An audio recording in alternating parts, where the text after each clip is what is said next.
While the nation's obesity epidemic is growing, according to a new report released today. Obesity rates are up again, increasing the risk for a number of serious and deadly conditions. Doctors say the increases are alarming. Obesity raises the risk of diabetes, cardiovascular disease, and some cancers. Americans are not winning their battle against obesity. BMI indexes for children have gotten so out of control they literally had to remake the chart last month to include how fat some kids are today. Now to a CBS 4 Health alert. A new study suggests children are heavier today than they were in the last decade. I am not being hyperbolic when I say that America is facing a serious epidemic with the crisis of obesity. What makes this even more frustrating is that very few Christian pastors, preachers, or influencers actually address this crisis head on. And the scriptures have verse after verse emphasizing how gluttony is not only sinful, but dangerous on this side of eternity. Proverbs 23:21 says, "For drunkards and gluttons become poor, and drowsiness closes them in rags."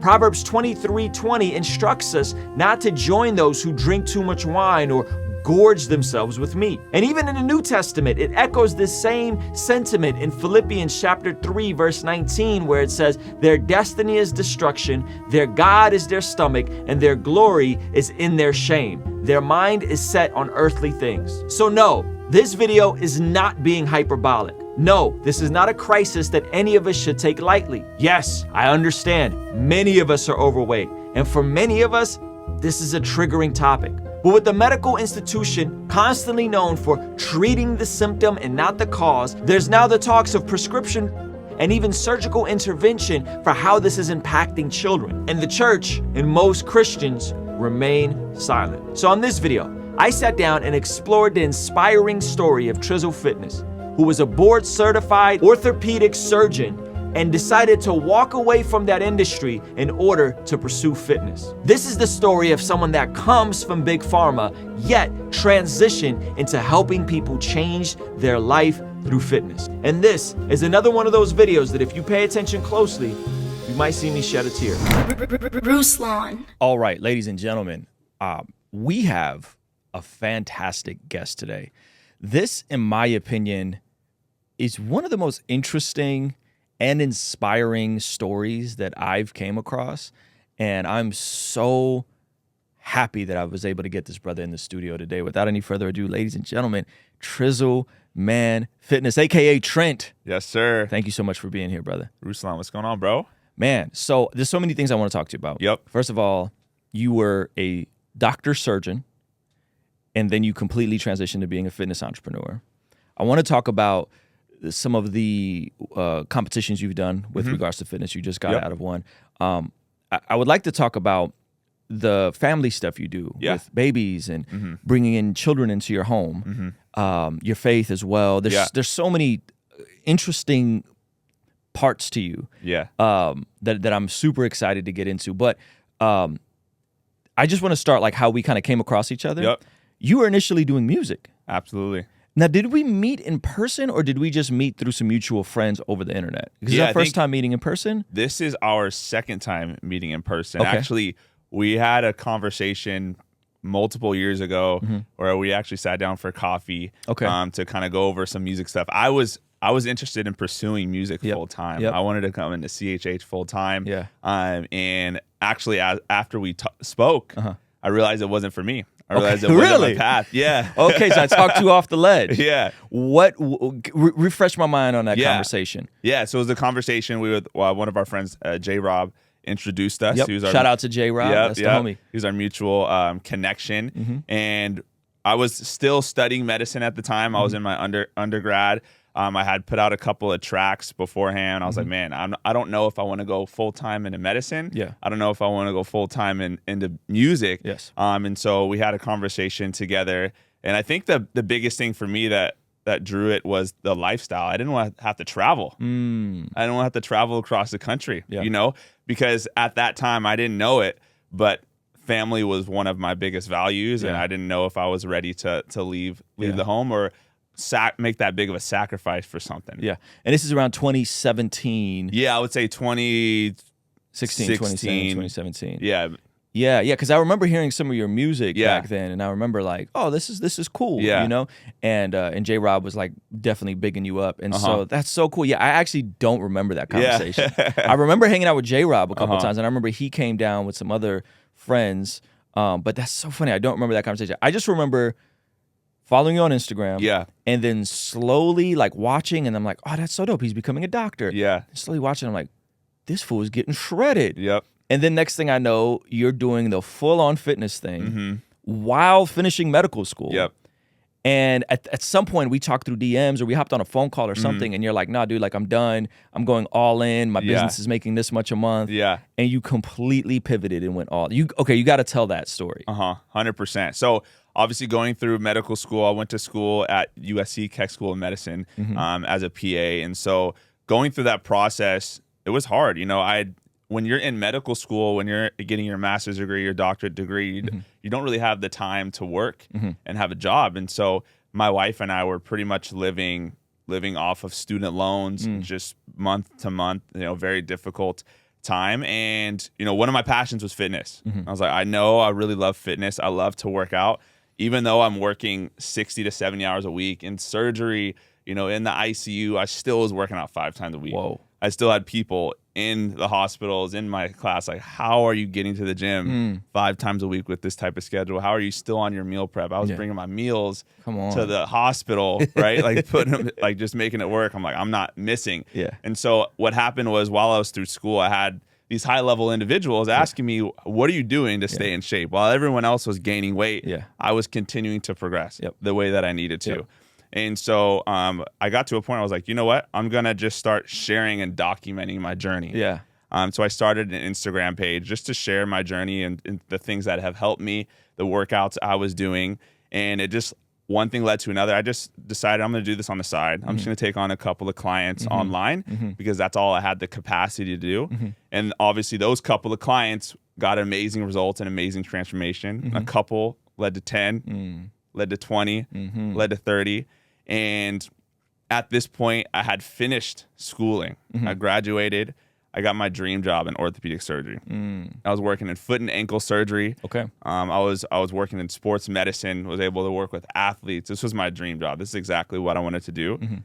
But there's still something deep down inside of me that was like, I know that you're still made to do something different and something more.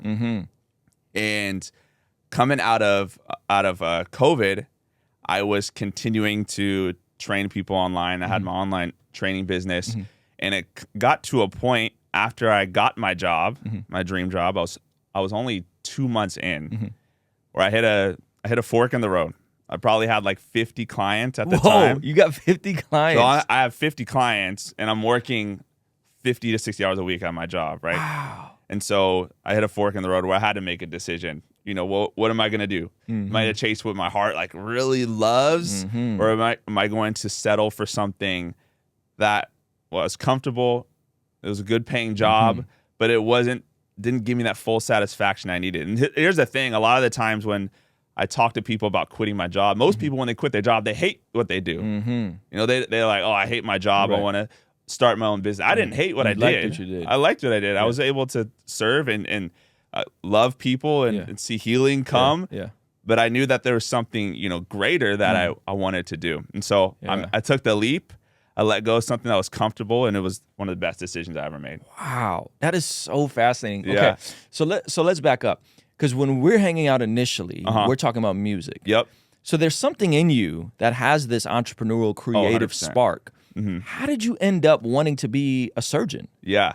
I think for me, when I look back at it now that I'm like out of that mindset and out of that field, one of the things that attracted me to medicine was the safety in it.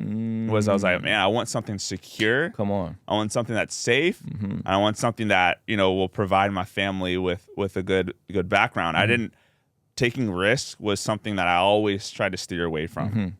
And so I was like, okay, what can I do that's safe and secure, that, you know, I have a high likelihood of staying at this career in this place for a long time, where I could still grow. And so that's where I was drawn to medicine. For me, I have a big basketball background. Played basketball in high school. Actually, I played against Kawhi Leonard my freshman year of high school, which was cool. But my senior year of high school, I ended up having 4 foot surgeries. Oof. 4 foot surgeries. Which is probably career ending at that point. Career ending. Yeah. I was 17 years old, sitting in front of my doctor at the time, and he told me, Trent, you'll never be able to run again in your life. And that was devistating for me. Yeah. So going through that process. Did you just roll your ankle or what happened? I'm sorry. So pretty much I rolled my ankle, and I had 2 floating bones in the back of my heel, like a super rare. It's called os trigonum syndrome. Ouch. Like 5% of people in the world have it. Just one of those rare, weird things. And so it was a domino effect where I was supposed to only have 1 surgery, led to 2, led to 3, led to the other foot being an issue, led to these surgeries should work, to me having worse pain before the surgeries even occurred, right? And so I was left with these surgeries at 17 years old, not being able to play basketball anymore. Empty. My dream, everything I wanted to do was wrapped up in basketball. You think you were going to, because you're a pretty tall guy, right? Yeah. So you got some good genetics going for you. Yeah. How far do you think you could have really taken it with basketball? I was looking to go Division 1. D1, so you could have went D1. Yes. Wow. I definitely could have gone D1 at that time, as I was playing the point guard. I had some size too. I was still lifting at that time. So because how tall are you? Like 6'1". 6'1". So 6'1" point guard. Yeah. That's. I mean, you could have potentially went to the league just on those statistics alone. Yeah. And I was able to dunk. So I definitely was athletic, but one thing led to another, and I had to give up basketball. Yeah. Was there an element of like the type of family you come from, kind of wanting that stability for you as well? Yeah. One of the things that happened when I was younger throughout the 2008 recession, my family did really well. My dad did really well. We got everything stripped from us. We got our house stripped from us. Oh, man. My dad lost his job. My parents got divorced. And so my entire family broke throughout the 2008 recession. Wow. So for me, going into high school, and I'm the oldest sibling out of 3. And so I had to be the rock for my mom. I had to man up at the time. I was in 7th grade. I think I was 13 years old. And so I had to be pretty much the big brother. I had to be a support system for my mom, who struggled to pay the bills after we were super financially well off. And so going into high school, I was like, I never want my family to ever deal with something like that again. So what is a career that can help me provide that stability, provide that security for my future family? Wow. And so it took a lot of healing, kind of looking back, to be like, man, what even led me to this position in the first place? And like you said, I have a creative spirit. Like my heart is to create. My heart is to be in leadership. And so that's why I always knew that something was missing, even though I was in such a great field and a great career. Yeah.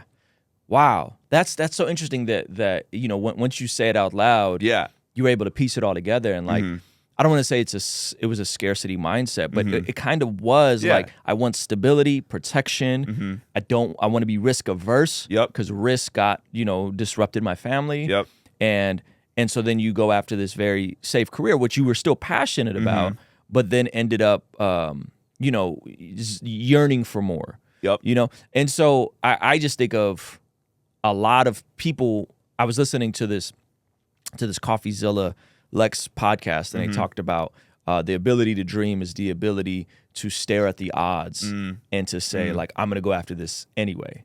Right. And so like you're looking at this entire thing and you're like, I'm still going to do something creative. Statistically speaking, there's only but so many influencers. There's only but so many fitness professionals. There's only right, making it on YouTube, making it on TikTok, making it on these. Like the odds are so against you. But it sounds like you just put one foot in front of the other. You just kept going. And then when was the moment where you're like, dude, my fitness income has surpassed my doctor income? Yeah, totally. And I think for me, like, I was like, it's too late. I'm too busy. I had all these reasons why like I couldn't go all in. And so that's why I always had one foot in both avenues. I could have quit my job and completely given up my career like months before I did.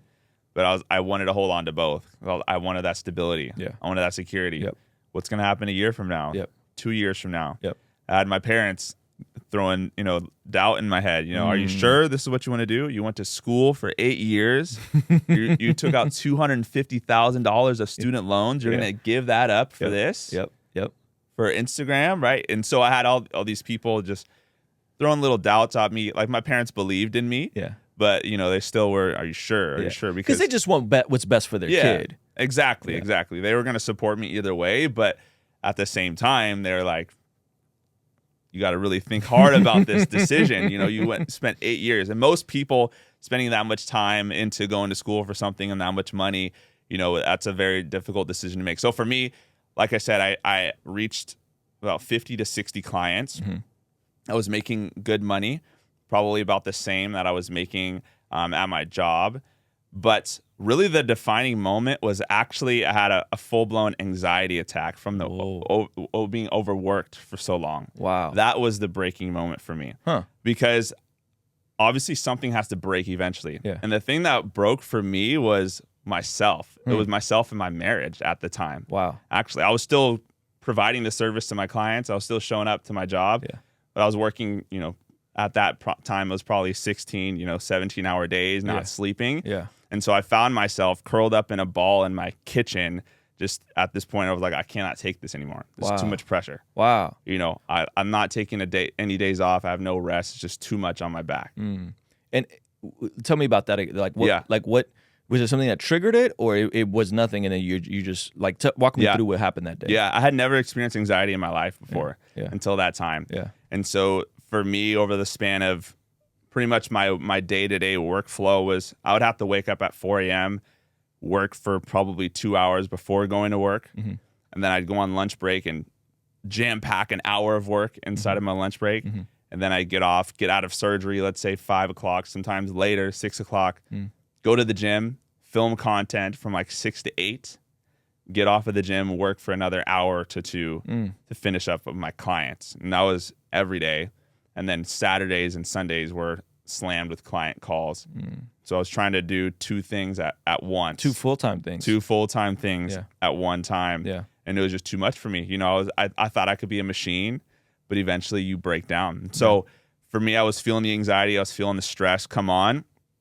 And so it was just so much pressure and so much demand. If you think about the demand I was under, you know, having to do surgery, which is a lot of demand, very stressful in itself. And then having to manage, let's say 50 to 60 people in terms of that I'm training was just too much for me to handle. And eventually I just didn't have the energy for my wife. I didn't have the energy at home. And so my wife's like, you have to make this decision. You know, you can't hold on to both of these things. You're not a machine. Right. Wow. And so out of nowhere, this overwhelming feeling of anxiety comes on and you have like a break. It was probably about a month and a half, 2 months time frame where it was just building up and me just continuing to mask it. Like, this isn't something I deal with. This isn't something I could push through. You know, you could man up and just get it done, grind, keep going, you know, and I just had this, just don't even worry about it, ignore it sense. And eventually it just got too much. And I was like, man, I just can't handle this anymore. I have to make a decision. Wow. That's crazy, man. That's crazy. And so after how long from the moment you have this anxiety attack to when you finally quit, how long is that window? That was probably about a 6-week window. Hold on. So you have this gnarly anxiety attack. You're broken down and you still waited 6 weeks? Yep, I did. Wow. I still waited 6 weeks. My plan, I was always waiting for the next thing. So my wife was actually pregnant. So I was like, I'm going to wait until she gives birth and then it'll be a little easier for me. Because I was scared. I had only been working for like 3 months. I'm like, how am I going to tell these people that I'm going to quit after I just got hired, you know, then 3 months in, right out of school. Like, you know, for a job like that, that's not something you do. And I'm like, I don't want it to look bad on my resume. I gave them my word for a year. That's what I kept telling my wife. But I told them a year. I'm a man of integrity. I don't want to quit my job. I told them I'd give them at least a year. And she's like, are you going to choose that or, you know, your family and yourself? Put yourself first. What are you going to put first? Wow. And what role is faith playing in this process? So at this point, I'm like asking the Lord, I'm like, Lord, like, I know you want me to do fitness. But like, I'm scared. I'm scared I'm going to lose that security. I'm scared I'm going to lose that stability. And surprisingly enough, I asking the Lord, like, Lord, just show me, you know, something, give me something that I could go off of. And my wife and I both get COVID. This is the end of 2020. We both get COVID. We both get sick. And I have to be out of work I'm not able to go to my job. During that week or two that I wasn't working full time at my job, I think I made my like a 2-month salary in 1 week. Whoa. With my business. Whoa. Being able to do it full time. You just something just blew up that week. Yeah. Wow. Yeah, that week. And I'm like, man, I just made 2 months of paychecks in 1 week, being able to give it full time, and I was still sick. So that was pretty much all I needed. And just I was able to have that time where I was home. And so it's kind of was one of those weird things. I know we hear a lot of stories about it where COVID ended up being a blessing for me, that I got sick during that time, and I actually had to get a taste of what it would be to be full time. And that was it for me. I came back right when I got sick. I put in my 2 weeks, and they're like, all right. Man, what's so fascinating about all of this that you just told is that there's this degree of the things that the scars from your childhood drive you to do one of the hardest things that anyone could do, which is become a doctor. I have quite a few friends that are doctors. Yeah. It's all the same story. Yeah. Which is a whole nother conversation of like, why do we drive our arguably one of the most important physicians in society? Why do we drive these people so hard? You know, 60, 70 hours a week. So you do the impossible. Like you do something that is so difficult, and it's almost from this, it's from a darkness almost, right? Like it's from this, like, I need to control as much as I can control. Yet it's probably some of the same exact attributes, the drive, the hunger, the grind, the focus, the intensity that empowered you to be both creative and entrepreneurial, that empowered you to build this entire TikTok following and Instagram 100%. following.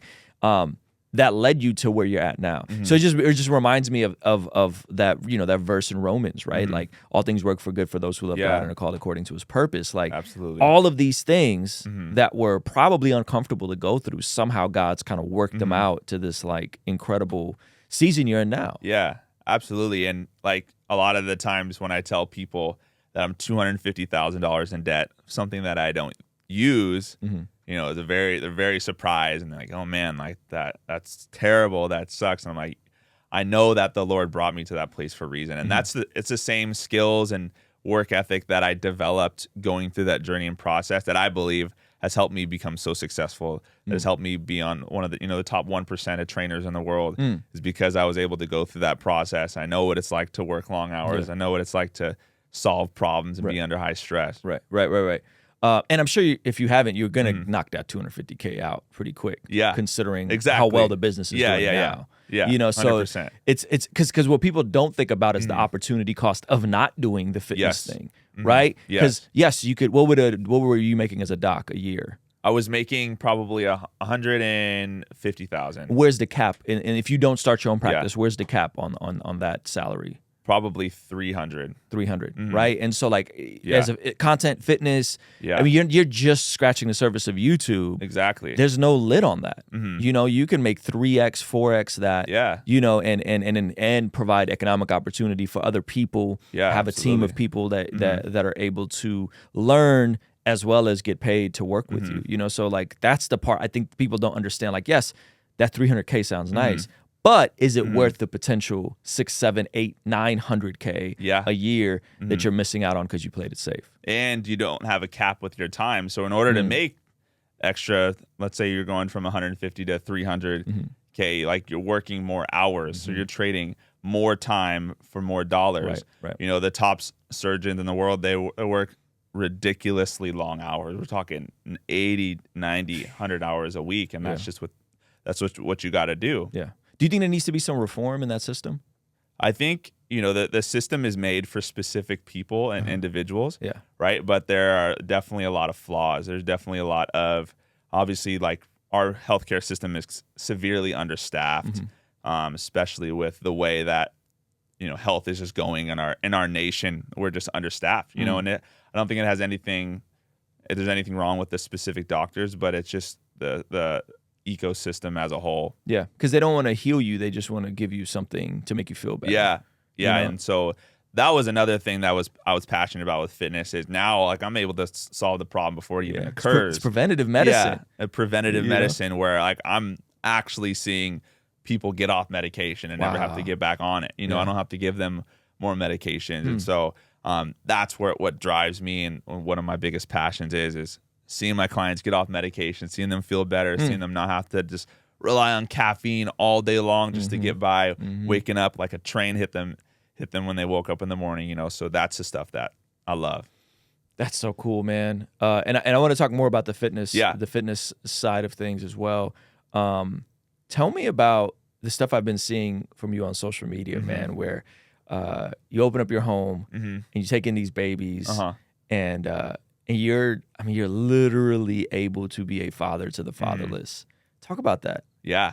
So one of the big initiatives that my church does is we're really big on foster care. And so our lead pastors, and where do you go to church? Shout out to church. Zion Church in San Clemente, California. Shout out to Zion Church, yeah. So lead pastors led the way. They brought on, they've had about 3 or 4 foster children. And so our goal is to have over 25 foster families in our church. We have about, I think, 10 families right now that are fostering. So the fostering was actually my wife's like calling. She's like, I don't care if you want to do this or not, we're doing it. You know, love it, dude. Yeah, she's like, you're either coming with me or not. And I'm like, all right, we got to figure this out. So I was super hesitant, as most men are. Yeah. I was like, man, how is this going to work? Yeah. We already have a 1.5 year daughter. I run a full-time business. I don't have any spare time to take in children that are not mine. Yeah. You know, I know this is a good idea and this is good for a lot of people, but for us, we're too busy for this, you know? And so my wife's challenge to me was, she's like, just take that next step, like go to that next meeting. And I was like, all right, I'll be open to it, you know? And what's interesting is the more and more that I actually opened my heart to it, and the more and more I opened up the word, I saw that it was actually God's heart. Dude, come on, bro. I saw it was his heart, and I'm like, man, if I open up the word and I just ask the Lord to reveal what his heart is for foster care, it's everywhere. Yeah. Yeah. It's everywhere, dude. Everywhere. There's so many metaphors of it. Yeah. Yeah. And so I just couldn't get away from it.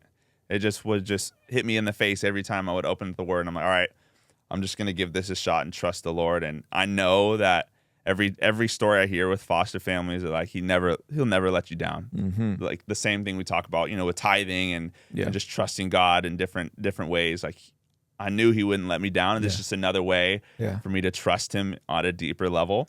And so we opened up our home. We got certified.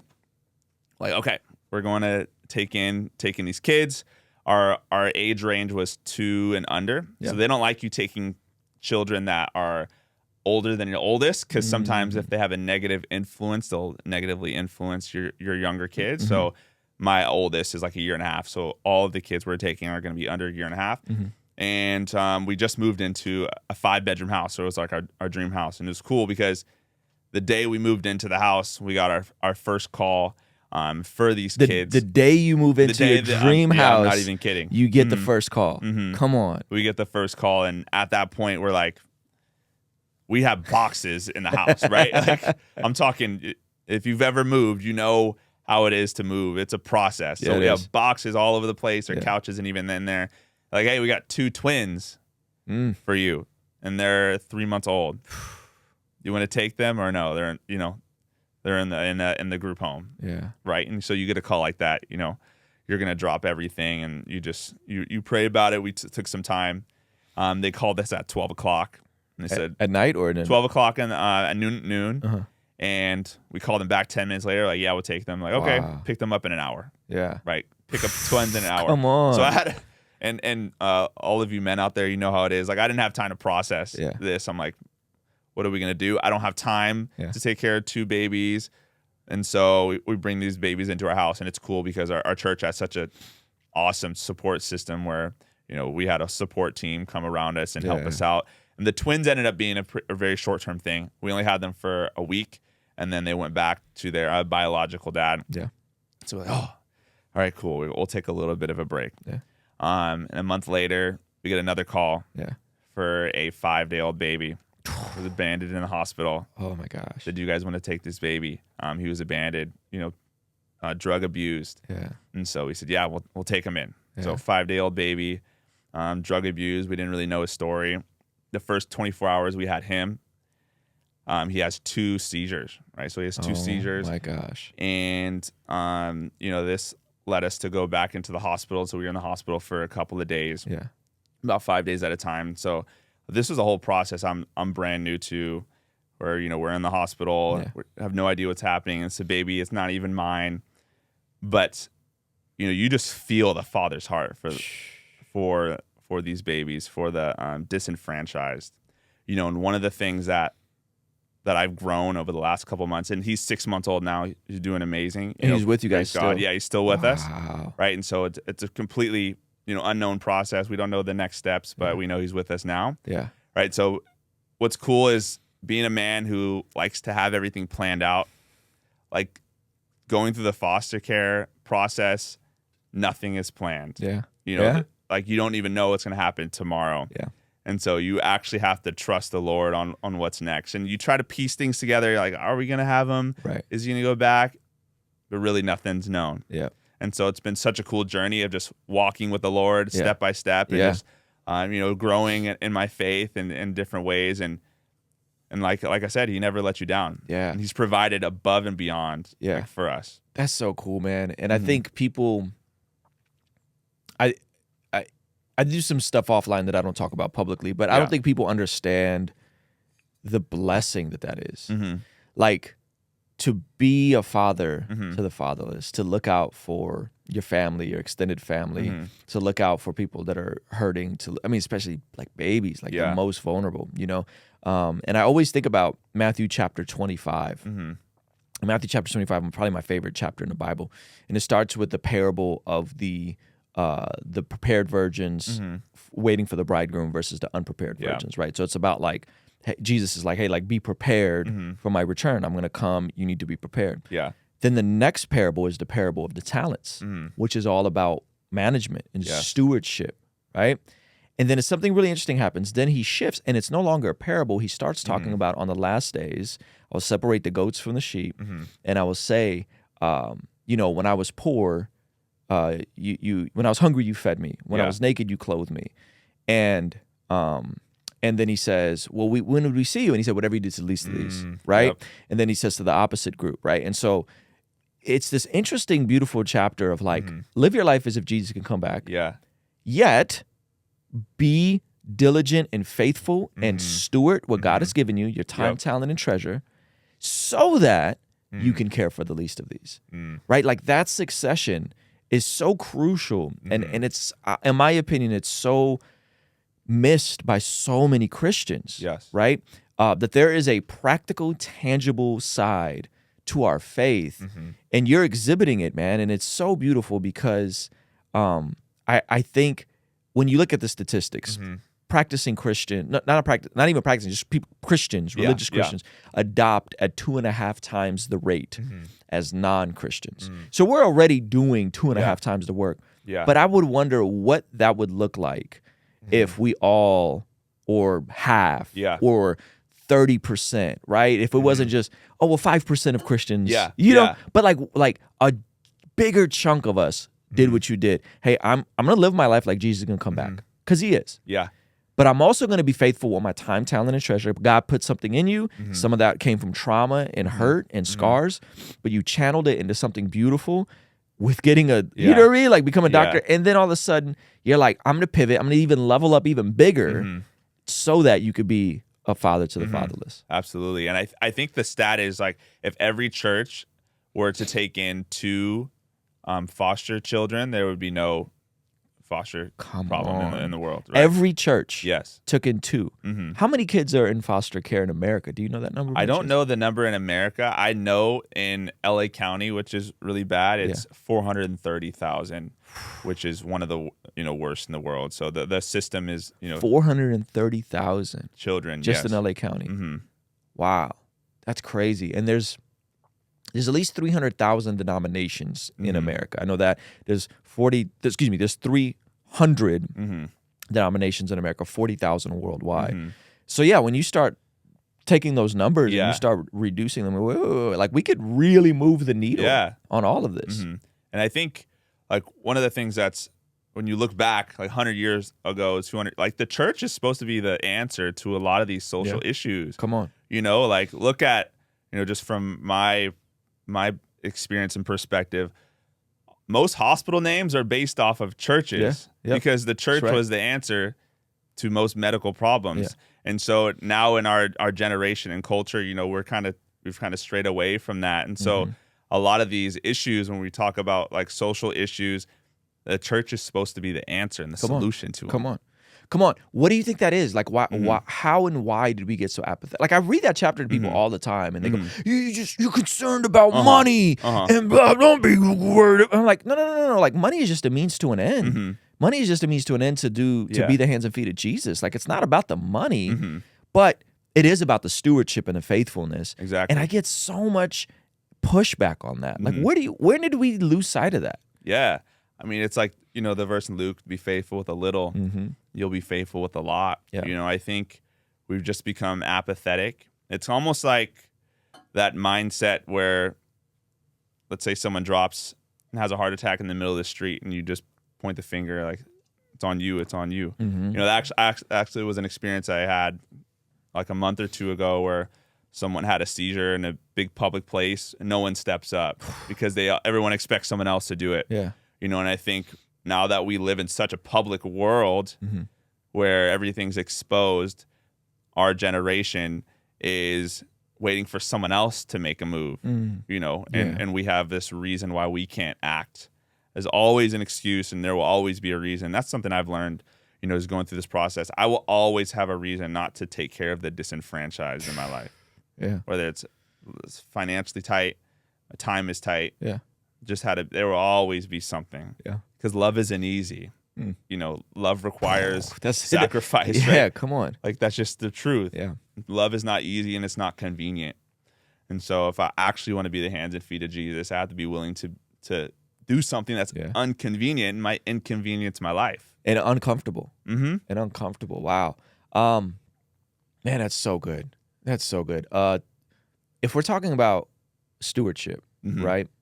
And faithfulness, bringing it back to being faithful with our bodies, right? And like functioning in a way where you can be optimal to maybe level up your income or pivot to a different career or have the emotional capacity to take in a child, or, right? Like, that's a big commitment.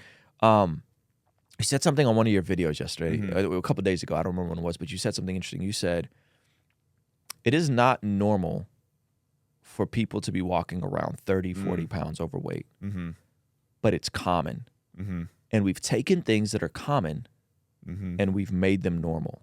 And I was like, dude, that is such a gem. And so unpack that a little bit for me, right? Like, most 70% of Americans are overweight, 40% are obese. I'm one of the 70%. We were talking offline, right? Yeah. Like, I'm 30 pounds overweight. And then when you said that hit me. And I was like, man, he's right. And I know what it takes, right? Yeah. But unpack that for me a little bit. Yeah, it's almost like we talk about the quote where you're most like the 5 individuals you're surrounded with. Like, if you're around 5 rich people, you'll be the 6th, right? So make sure you're surrounding yourself with people you want to be like. And so, like you said, 70% of our world is obese, of our nation is obese. So the people you're surrounded with, and most of us surrounded with, even myself, are not physically fit and physically active. So it has become even more and more difficult to put yourself in that place because of the people that you're surrounded with.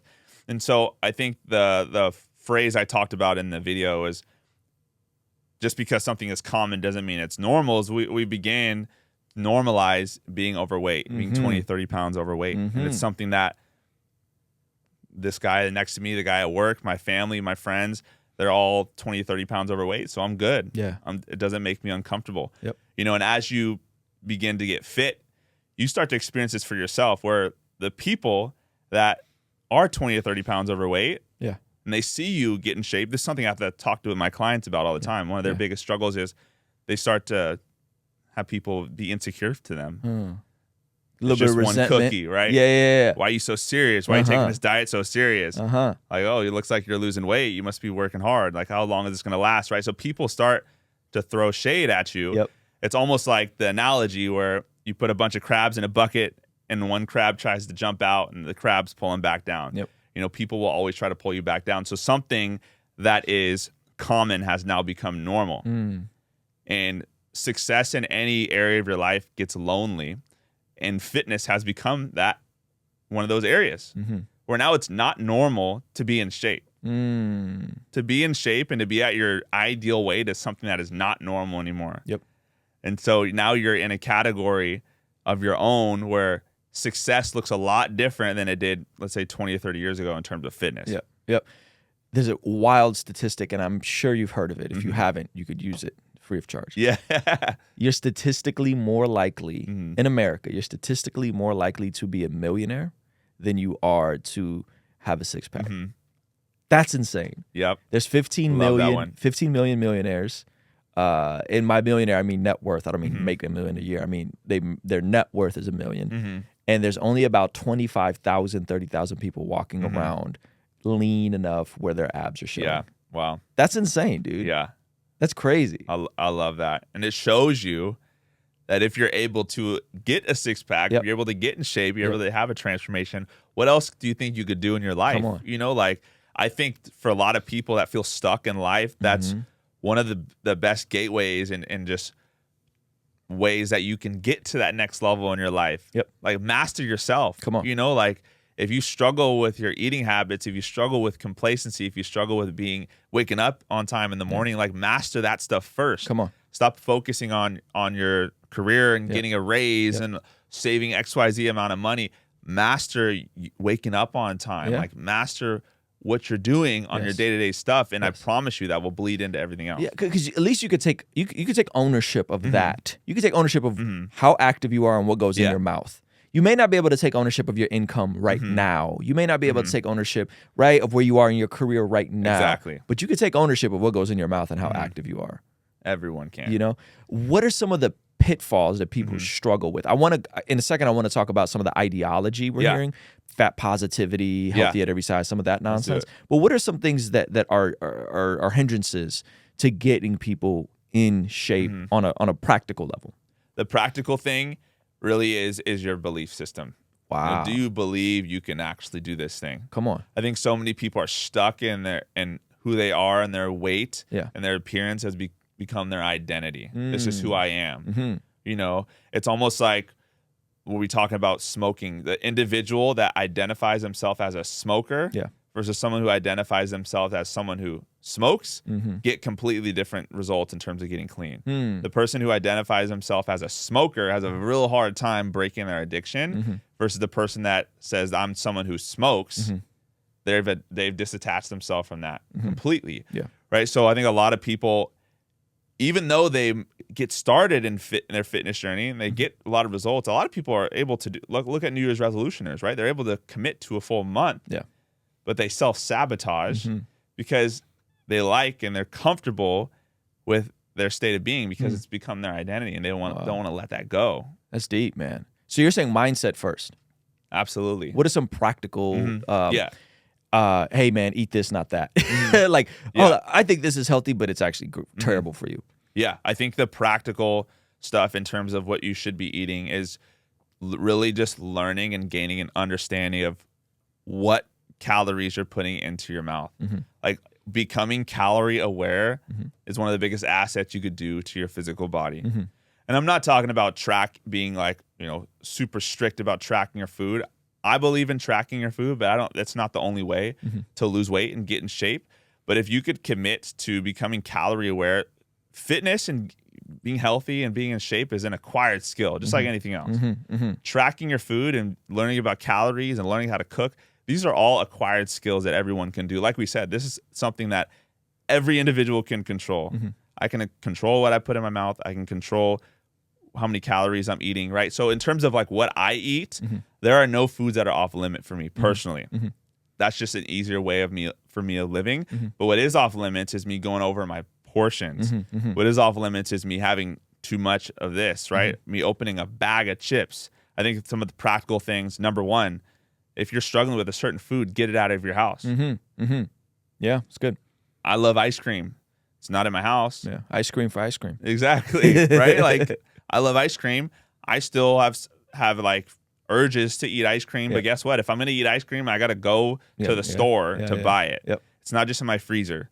Because if you have foods in your house that you love, and that are difficult for you You're to gonna be say more no likely to, eat 'em. Yeah. guess what happens when you had a long day at work, or you got in a fight with your wife, or you're super stressed out? You open up the pantry. It's right there. Every time you open up the pantry or the fridge and you have to look at that food, your brain has to physically say no to that food item. Yeah. And willpower can only take you so far. Exactly. Yeah. Think about how many times you have to say no to the foods you love if it's in your fridge and it's right there. It's like when you have a bowl of cookies on your kitchen counter versus the cookies are in the back of the counter. You don't have a struggle with it, right? That's good. Even like fruit. A lot of us have food that's in our fridge that goes bad. Why does it go bad? Because you don't see it. Versus the food at the front of the fridge, you always eat it. Like, oh, I forgot I had that back there. So the most practical thing that you could do to take control of your eating is to remove your access to foods that you struggle with completely. That's good.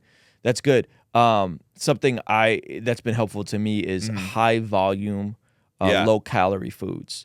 So I showed you what I'm eating, right? And the stuff that I'm eating. And I was sitting there eating it. And I was like, bro, I'm stuffed. Like chicken breast, broccoli, kale. These are high nutrient foods that are big, meaning the volume is big, meaning they fill up my stomach, yet they're lower in calories. Chicken breast, broccoli, kale, spinach, these sorts of things, they fill up the stomach and they're high in nutrients.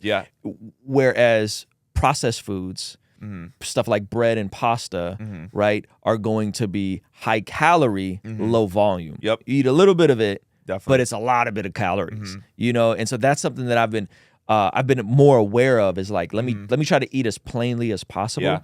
And then when I'm eating the high volume foods, then it's like, well, now I just have to consistently break the sugar addiction, right? Because now I'm not eating because I'm starving, I'm not hungry, my stomach's full. I'm now working through a chemical imbalance of let me get off the sugar and the stuff that I'm naturally addicted to, like ice cream or whatever.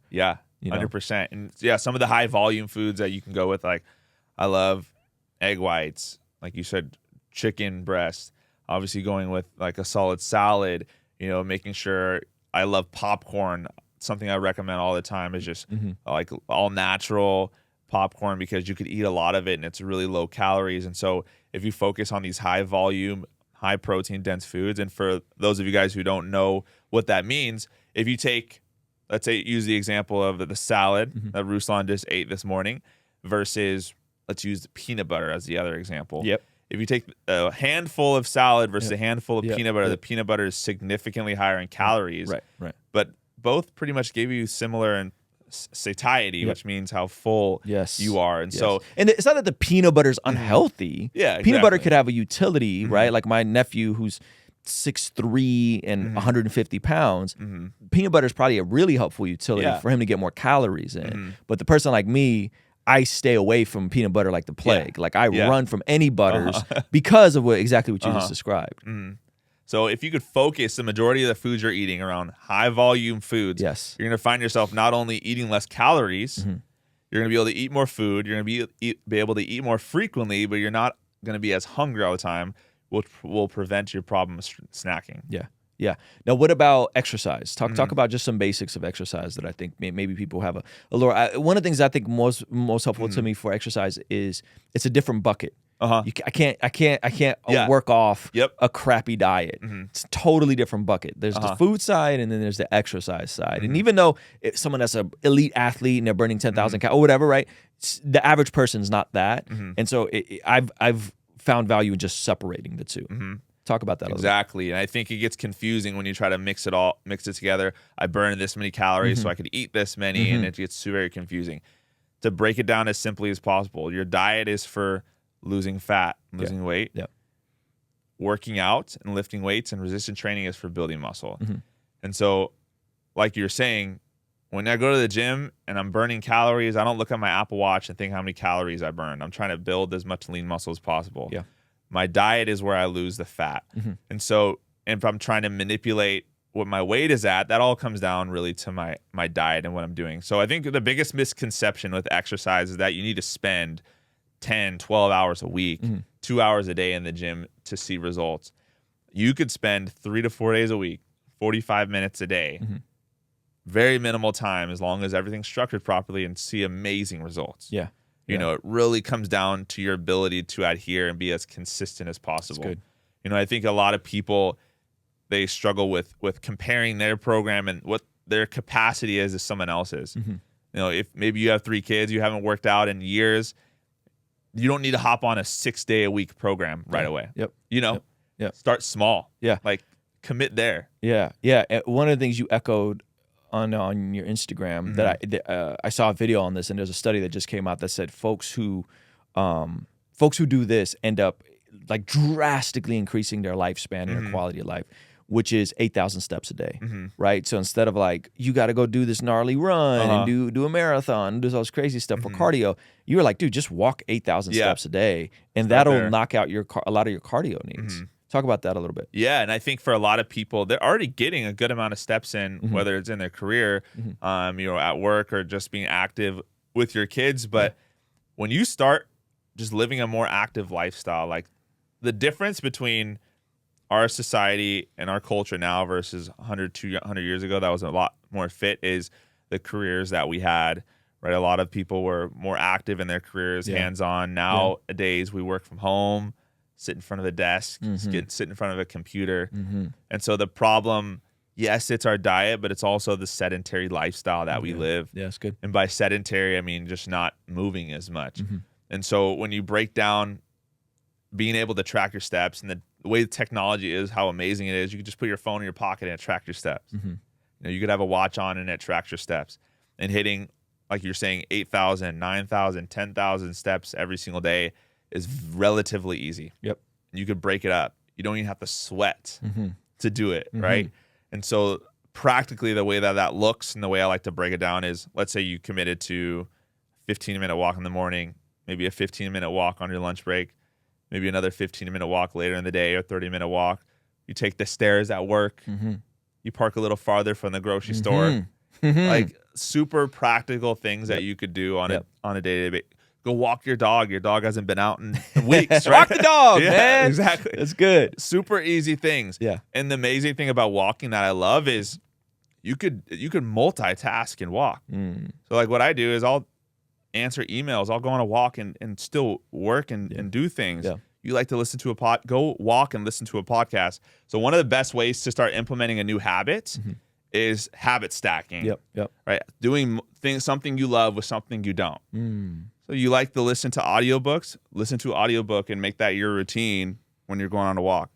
Let's say you have a work call to get on. Instead of sitting at your desk and being on a work call, just go walk outside while you're on the call. Very, very easy, practical things. And that's why walking is such, in my opinion, the most underrated exercise tool that people are not using. That's so good, man. That's so good. And those are things that I think are very practical. You broke down quite a few in a very short amount of time. So you guys might need to rewind this and really consume it. But let's talk about some of the false ideology that's coming out, right?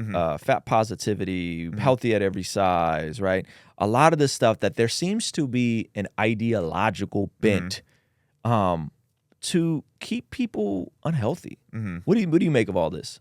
Yeah, I think with fat positivity, it's just us trying to make sure that, like, I feel good about myself and where I'm at. Like, it's okay. Give a pat on the back. Like, one of the things as a coach that I try to always say, like, I want to be your coach, not your friend. And we have too many people in our society is just giving too many pats on the back. You know, and I think, like, love does not always pat on the back. You know, you need correction, right? Like, we talk about the word repentance. It's a turning, you know, from your ways. And so, you know, as a culture, we're afraid to, I guess, technically repent of just the way and the direction that we're headed in. So everyone's patting each other on the back and giving you a reason to stay in your current situation and state. You know, and really what our world needs is tough love. You know, you need tough love, and something that I've matured in as a content creator is giving that tough love, because a lot of people, they don't get tough love in their life. They don't have a mentor. They don't have someone to hold them accountable. You know, like in your close circle, you need someone that will be there to call you out. You know, on what you're doing wrong. And so, as someone in authority, like, I want to be that person and individual when a lot of people are not willing to do that. Man, that's so good. And a lot of people are disconnected and disjointed from diverse community. Yeah. And by diverse community, I mean like in my local church, by proxy, I'm around people that are really healthy, and I'm around people that are not. I'm around people that are very successful. I'm around people that are not. I'm around people that have been married for 30 years and they're showing me a blueprint on how to have a stable marriage. Yeah. I'm around people that are single. What's happened now is there's less people in church, so you're not getting the same access to a diverse group of perspectives in terms of how to navigate along in this very confusing, complicated, dark world that we live in. Yeah. And so if you then just enter an echo chamber of like, I'm just gonna be around people that are just like me and value the same things as I do, you're setting yourself up for failure because oftentimes you need those tangible examples. And so I love that quote you said, I'm here to be your coach, not your friend. Yeah. I think a lot of people are just immersed with people like them and then they wonder why they never get results or breakthrough. Yeah. And for me, that just reminds me of when I first started going to my new gym. And I would go, I went from a 24-hour fitness gym to now a private gym where bodybuilders train and big fitness influencers, the guys like Simeon Panda, Mike Rashid, Joey Swole, if you know those names, where I would be in the gym working out with these guys every single day. I felt insignificant. I did not feel like I was someone that meant to be there. But by being in that gym every single day and seeing these guys trained, it caused me to level up what I was doing. Yeah. Versus when I was at a 24-hour fitness, I was the alpha dog. I was like the big guy there. Everyone is giving me pats on the back and man, you look so good. Man, you look great. What are you doing? Right. And I'm getting all these compliments. And then I go to a new gym and I'm the small guy there. I needed that. I needed to be the small guy again if I wanted to take what I was doing to the next level. That's so good. And sometimes that comes with an expense, right? Like I'm assuming your gym now is more expensive than a 24-hour fitness. Absolutely. How much more expensive is it? So I have to pay $500 a month for my gym. Wow. And so before I had any income, I started going to this new gym because I knew that's what I had to do. Yeah. I just knew like just the environment and the value of proximity. I have to change my environment. I have to be around these people if this is the lifestyle I want, if this is what I want to do with my life and my career. Yeah. And so I started paying for the gym on a credit card because I legit did not have the money to do so. $500 a month, which is a lot for a gym. I don't know any other gyms that cost that much, right? Yeah. So I'm paying $500 a month just to be around and surrounded by individuals that I aspired to be like in terms of fitness. You think that like having that much skin in the game made you get a better return for your time there? Yeah, absolutely. I do not think I would be where I'm at today if I would not have made that type of a sacrifice, because it forced me not only to have a timeline on my goals and what I needed to do, because obviously I couldn't pay $500 a month on my credit card every single month, but it also caused me to put my money where my heart was. Like, all right, like this is what I'm investing in. Yeah. I'm gonna make this happen. And so when things got hard, I knew I didn't have an option to quit because I was already so deep in it. And so for me, like putting the money into the gym and being like, I'm gonna do this thing.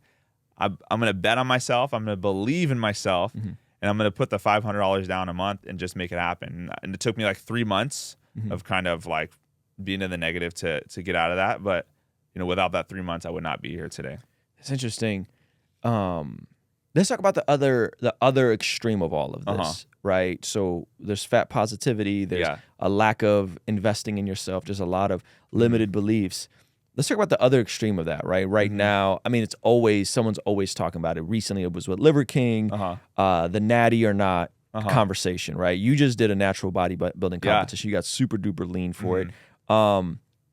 Talk about the tension within the fitness community. Have you felt any pressure to be like, hey man, you might want to try some of this stuff, right? And even getting naysayers saying, nah, bro, there's no way you're natural in your comments sometimes. Like, talk about the community of fitness, and sometimes it's swaying to the other extreme with a guy like Liver King. I mean, the dude legitimately have body dysphoria. Like, this man was like, man, I have love handles. And we're looking like, bro, you don't have love handles, But talk about that other extreme where now you're talking about this dude spending $12K a month or whatever the number was. Yeah, ridiculous. And how things can get unhealthy in the other extreme.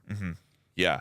For me, like when I just started working out and fitness before I transitioned and I was working out at 24 Hour Fitness, I had no idea how many guys actually use steroids or performance enhancing drugs.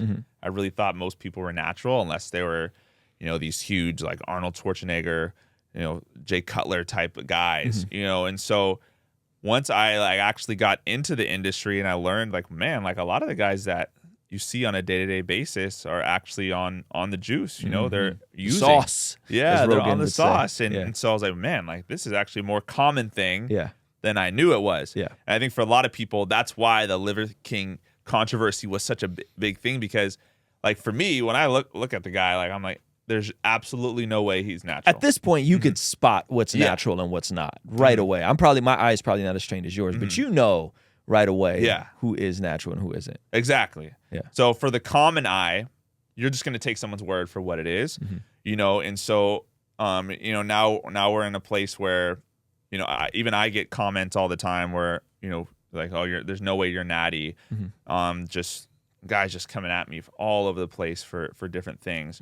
And so one of the things that I wanted to do is I'm really passionate about being natural. Why? Because I'm in this for the long haul. You know, like I want to be healthy. Yeah. Not only that, but I also want to set an example of what is attainable naturally. Yeah. Yeah. You know, and one of the things I'm like, how big of a fraud would I feel if I'm trying to promote this healthier lifestyle and telling people to do X, Y, Z to get this result when that's not what I did? I would feel very hypocritical. And so for me, I want to lead by example about what is possible natural, because I think a lot of it, especially in our culture now, if you go on TikTok, there's a whole different category of guys like being completely open about their gear usage or, you know, their juice usage, where they're telling you exactly the dosage they're using. And so that's a whole another thing that's coming out. Yeah. Because so many guys have been lying. Now there's a whole different avenue and niche of like, actually, let's open up and talk about it. But it's getting to a point where it's too much, where now you got these young kids on TikTok learning about steroid usage and what's good and how you can do it, right, and the different levels to it. Yeah. And so it's just crazy when you talk about it. I think at the end of the day, what matters is, you know, your transparency. Yeah. You know, and so what's awesome about me doing a natural bodybuilding show, the WNBF, World Natural Bodybuilding Federation, I was able to get drug tested. Yeah, I was gonna say they drug tested you. Yeah, drug tested. I still get drug tested. I had to do a polygraph, so a lie detector test. Wow. And so, you know, for me, like, to be transparent and open and to show everyone, hey, like, here's the data. Like, I actually have been tested for this. What is the appeal of getting that big? Like, I think walking around in your ideal BMI, maybe a little bit over if you're super, you know, you're carrying some muscle. I think you just feel better, right? Yeah. What's the appeal of being that big? I remember somebody telling me once, the heart doesn't know if you're 250 pounds muscular or if you're 250 pounds overweight. Your heart doesn't know the difference. So it's not ideal to be and carry so much muscle on your frame. What's the appeal for these guys? Yeah, I think the appeal, like, for me personally, if you're trying to win, you know, the bodybuilding show, you're trying to be an IFBB pro, and that's like your life, and that's what you're going for, like, I totally respect it.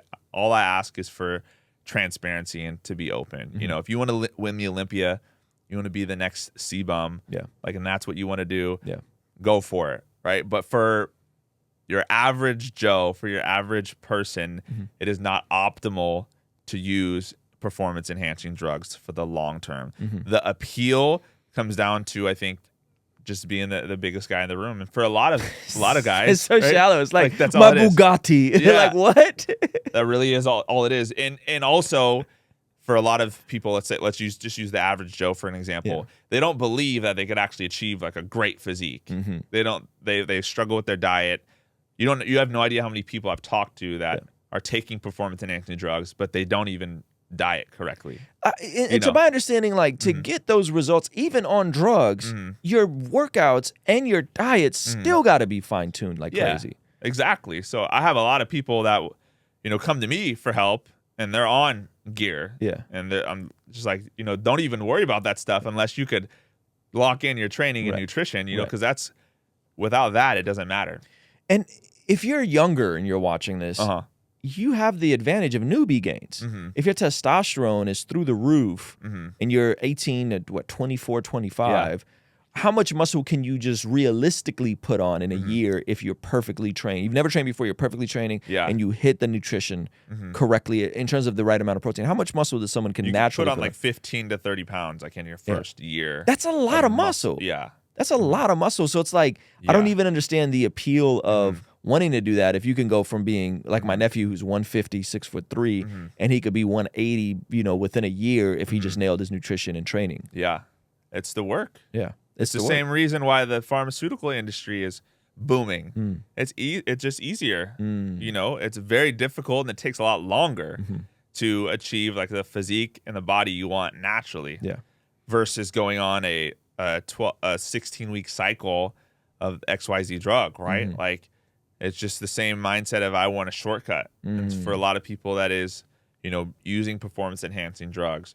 And so I always just recommend like just be patient, like anything else. Like at least try naturally. You know, I even have a client that joined my program who was like this close to jumping on gear, and I was like, just try first. And now he loves his physique and what he was able to attain, but he just didn't think it was possible, you know, without the right approach.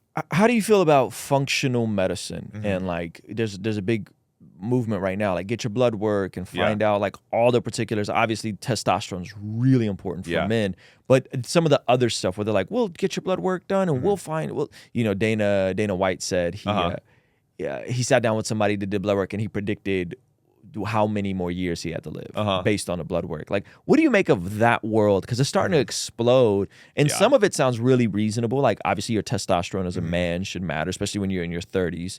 But what about some of the other stuff in terms of them looking at your blood work and then being able to make kind of predictions or prescriptions on what you should or shouldn't be doing? Or even like the blood type diet. You know, I've heard of that where you do. I think at the end of the day, like I think blood work is very important, you know, getting it done a couple times a year just to get your basic, you know, understanding. Like you could even just get your white blood cells, check for cancer and things like that. It's actually really healthy to get your blood work done just to check it off your box of health things you do for yourself throughout the year.